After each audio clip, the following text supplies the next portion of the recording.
Hala, may nadiscovery na naman ang ating magiting na pagkasenador, Atty. Vic Rodriguez.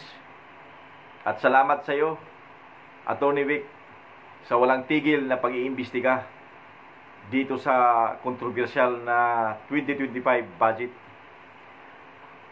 May nadiscovery sila dito sa archive section.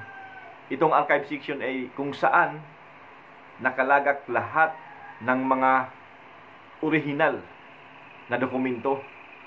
At ang dokumentong ito ay yung enrolled bill. Enrolled bill ng GAA.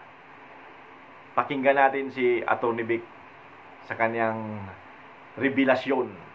Makapag-issue na rin agad ng subpina ang ating kataas-taasang hukuman para doon sa tinatawag na enrolled bill at ito nga pong General Appropriations Bill sapagkat may nakita na tayo dito mismo sa archive section ng House of Representatives. Hindi po nila pwede ng maaring gumawa sila ng milagro pero meron na po tayong nakuhang picture, may oras at may tao na nakausap doon, kinuha yung pangalan. San man po ito makarating, ilalaban po ito ng ating mga researcher na galing yan sa archive section ng House of Representatives.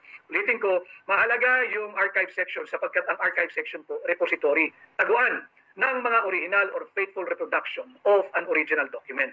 Pagka nagkaroon ng demandahan, pagdating ng araw, pag kinakailangan ng research, ito po ang tatapos sa kung anumang walang kasiguruhan. Sapagkat yung archive section, taguan nga po yan o repository ng mga original copy or copies of documents, books, or other important documents or items na dapat or publication na dapat merong tinatagong original. At dito nga ho, nakita ng ating research team, panay blanco.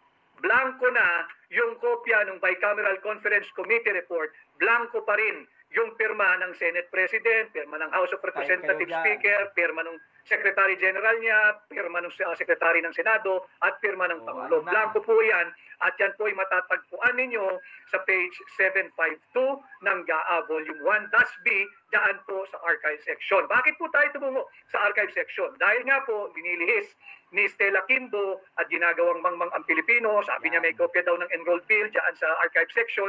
Iyan po ang nadiscovery ng research team na hindi tumitigil para ipakita na immoral, illegal, unlawful, invalid, criminal at unconstitutional yung 2025 budget.